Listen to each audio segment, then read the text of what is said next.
Shalom, selamat pagi. Sekiranya damai sejahtera dan sukacita daripada Tuhan melingkupi hati dan pikiran kita semua. Pagi ini sebelum kita mendengarkan isi hati Tuhan, marilah kita deklarasikan kabar baik. Inilah kabar baik. Saya diselamatkan oleh kasih karunia Allah, bukan oleh perbuatan saya. Saya dibenarkan, saya diubahkan, dan saya diberkati di dalam Dia. Sekarang saya tahu segala sesuatu yang terjadi dalam hidup saya untuk kebaikan, karena saya dipanggil sesuai dengan rencananya. Bersama kita hidup untuk kemuliaan Allah. People is our mission. Connect with God and make disciple. Life in clarity. Nah, pagi ini, di bulan ini, sepanjang bulan ini itu tema gereja kita berbicara tentang a place of power, tempat kekuasaan. Nah, hari ini tema saya adalah pleasing to God heart, atau berkenan di hati Allah. Saya akan membahas ini dari kitab 1 Samuel 15 dan 16, tetapi saya akan membagikan satu ayat kunci yang ingin saya sharingkan pagi ini, yaitu 1 Samuel 16 ayat yang ke-7. Demikian firman Tuhan. Tetapi berfirmanlah Tuhan kepada Samuel, janganlah pandang parasnya atau perawakannya yang tinggi, sebab aku telah menolaknya. Bukan yang dilihat manusia yang dilihat Allah. Manusia melihat apa yang di depan mata, tetapi Tuhan melihat hati. Nah, kita tahu Saul adalah raja pertama Israel yang diangkat oleh Tuhan dan diurapi oleh Nabi Samuel. Tetapi permasalahannya, Raja Saul sering berontak kepada perintah Tuhan, sehingga Tuhan tidak berkenan atas Raja Saul. Dan Tuhan berfirman kepada Nabi Samuel bahwa ia harus datang ke rumah Isai untuk mengurapi salah satu anaknya menjadi raja menggantikan Raja Saul. Pada saat itu Nabi Samuel nggak tahu anak Isai mana yang akan diurapi menjadi raja. Nah, di sisi lain, Nabi Samuel itu mengalami satu pergumulan yang berat. Karena kenapa? Karena ia takut kalau Raja Saul tahu ia datang ke rumah Isai untuk mengurapi salah satu anaknya menjadi raja, ia akan ditangkap bahkan dibunuh. Nah, Tuhan kita adalah Tuhan yang dahsyat, Tuhan yang ajaib. Ia tahu pergumulan Nabi Samuel. Lantas Tuhan memberikan jalan keluar kepada Nabi Samuel. Allah berfirman kepada Samuel begini, pergilah ke sana, bilang saja bahwa engkau akan mengadakan kurban buat aku, kata Tuhan. Jadi engkau undang Isai dan anak-anaknya dan katakan maksudmu, dan sampai di situ nanti, kata Tuhan, aku akan memberitahukan siapa anak yang akan kuurapi. Nah, singkat cerita, Nabi Samuel dengan PD datang ke kota itu, dan ia menemui Isai, dan ia berkata bahwa ia datang untuk mengadakan kurban buat Tuhan. Ia mengundang Isai dan anak-anaknya, tetapi maksud asli kedatangannya, ia katakan kepada Isai bahwa ini adalah ada perintah daripada Tuhan kepadanya untuk mengurapi salah satu anaknya menjadi raja. Singkat cerita, acara kurban itu tiba. Nabi Samuel mengundang Isai dan anak-anaknya, dan Isai menyuruh setiap anak-anaknya satu persatu untuk datang melewati Nabi Samuel.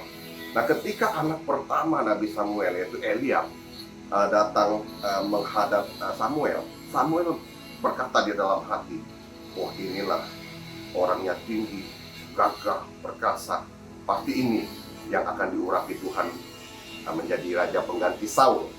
Tetapi Tuhan tidak berfirman apa-apa di dalam hati Samuel. Lantas Samuel bingung, dan terus ia menyuruh anak kedua, ketiga, sampai ketujuh.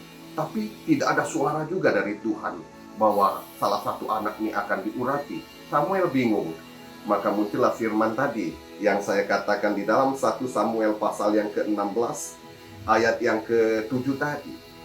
Tuhan berfirman kepada Samuel, janganlah pandang parasnya atau perawakan yang tinggi, sebab aku telah menolaknya. Bukan yang dilihat manusia yang dilihat Allah. Manusia melihat apa yang di depan mata, tapi Tuhan melihat hati. Lantas Samuel bertanya kepada Isai, apakah engkau masih ada anak lainnya? Isai berkata, masih ada satu, sedang mengembalakan domba. Singkat cerita, Samuel katakan panggil, dan anak itu datang. Anak itu ganteng, elok rupanya, dan ia bernama Daud. Ketika Daud datang menghadap Samuel, Tuhan berfirman kepada Samuel, bangkit, urapilah, dia menjadi raja. Nah, di sini yang ingin saya bagikan, ketika Samuel mengurapi Daud, maka Roh Tuhan berkuasa atas Daud. Anda lihat, orang yang berkenan di hadapan Tuhan itu menjadi a place of power. Daud menjadi a place of power bagi Tuhan.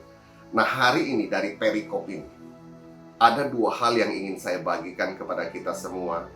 Bagaimana sih caranya supaya kita berkenan di hadapan Tuhan, sehingga kita juga menjadi a place of power. Yang pertama yang bisa saya bagikan adalah, satu, menjadi pelaku firman Tuhan sesuai dengan yang diperintahkannya. Di dalam kitab Samuel pasal 15 ayat 2 dan 3, firman Tuhan berkata begini, Aku akan membalas apa yang dilakukan orang Amalek kepada orang Israel, karena orang Amalek menghalang-halangi mereka ketika orang Israel mau pergi dari Mesir. Jadi pergilah sekarang, kalahkan dan tumpaslah segala yang ada padanya, dan janganlah ada belas kasihan kepadanya. Bunuhlah semuanya, laki-laki maupun perempuan, kanak-kanak maupun anak-anak yang menyusui, lembu maupun unta maupun keledai. Nah, kita tahu firman Tuhan pada faktanya tuh memang berat untuk kita lakukan. Tetapi seringkali kita mau firman Tuhan itu berjalan mengikuti apa yang kita mau, bukan kita berjalan menuruti apa yang firman mau. Tuhan berfirman kepada Samuel, memerintahkannya untuk mengalahkan dan menumpas segala yang ada pada orang Amalek. Nggak usah dikasih kasihan, ditumpas semua, laki-laki, perempuan, anak-anak maupun yang menyusui, bahkan seluruh binatang mereka. Tetapi apa yang dilakukan oleh Raja Saul? Raja Saul memang menumpas semua orang-orangnya, tetapi Raja Agag dibiarkan hidup. Ia tumpas segala binatang-binatang yang jelek, tapi domba tambun, kambing tambun semua dan hartanya justru dia nggak tumpas. Ia katakan apa? Semua ini ia akan jadikan korban sembelihan, korban bakaran buat Tuhan. Raja Saul melakukan ini karena ia lebih takut kepada prajuritnya daripada perintah Tuhan. Anda lihat, sehingga Tuhan murka kepada Raja Saul. Lantas Tuhan berfirman kepada Nabi Samuel dalam 1 Samuel 15 ayat 22 sampai dengan 23. Demikian firman Tuhan. Apakah Tuhan itu berkenan kepada korban bakaran dan korban sembelihan, sama seperti kepada mendengarkan firman Tuhan? Sesungguhnya mendengar lebih baik daripada korban sembelihan, memperhatikan lebih baik daripada lemak domba-domba jantan. Sebab pendurhaka adalah sama seperti dosa penenun, dan kedegilan adalah sama seperti menyembah berhala dan terafim. Karena engkau menolak firman Tuhan, maka Tuhan menolak engkau sebagai raja. Raja Saul ini sombong. Orang sombong itu sulit untuk bertobat. Tuhan perintahkan apa, dia lakukan apa, sehingga Tuhan murka kepadanya. Roh Tuhan undur daripada Saul, dan tempat, the place of power daripada Raja Saul itu hilang. Ingat, ketika kita berkenan kepada Tuhan, kita bisa menjadi a place of power. Tapi ketika kita tidak berkenan kepada Tuhan, maka kita jangan pernah berharap bahwa kita bisa menjadi a place of power. Kita bisa memiliki kuasa daripada Tuhan. Yang kedua yang bisa saya bagikan adalah bagaimana kita mendapatkan perkenanan Tuhan sehingga kita bisa menjadi a place of power, yaitu bertobat dengan sungguh-sungguh. Di dalam 1 Samuel 15 ayat 10 dan 11 firman Tuhan katakan, lalu datanglah firman Tuhan pada Samuel, demikian, aku menyesal karena aku telah menjadikan Saul raja, sebab ia telah berbalik daripada aku dan tidak melaksanakan firman-Ku. Maka sakitlah hati Samuel dan ia berseru-seru pada Tuhan semalam-malaman. Ada perbedaan karakter yang luar biasa antara Raja Saul dan Raja Daud. Mereka sama-sama diangkat oleh Tuhan, mereka sama-sama diurapi oleh Tuhan. Tetapi Raja Saul adalah raja yang suka berdalih, sulit untuk bertobat. Tetapi sebaliknya, Raja Daud adalah raja yang sangat cepat untuk bertobat sungguh-sungguh pada Tuhan, sehingga Tuhan berkenan kepada kehidupan Raja Daud. Ada satu kisah di dalam Alkitab dikisahkan, saudara pasti masih ingat tentang Nabi Yunus. Nabi Yunus itu diutus Tuhan ke Niniwe. Niniwe itu kota besar. Ada penduduknya pada saat itu kurang lebih 120.000 lebih. Nah, penduduk ini di hadapan Tuhan itu berdosa. Tuhan utus Nabi Yunus agar mereka bisa bertobat. Kalau nggak bertobat, Tuhan akan jatuhkan hukuman. Tetapi Nabi Yunus itu takut dengan orang Niniwe. Ia lebih memilih takut kepada Niniwe daripada takut kepada Allah, sehingga Yunus melarikan diri. Ia naik kapal ke Tarsis supaya ia jauh daripada hadapan Tuhan. Kita tahu ceritanya. Tuhan datangkan badai, angin kencang, sehingga kapal yang ia naikin hampir karam. Semua orang melakukan segala cara agar nggak karam.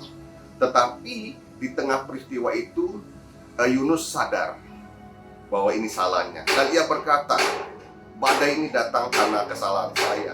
Karena saya berdosa kepada Tuhan, saya lari daripada perintahnya. Buanglah aku ke laut, maka air akan tenang.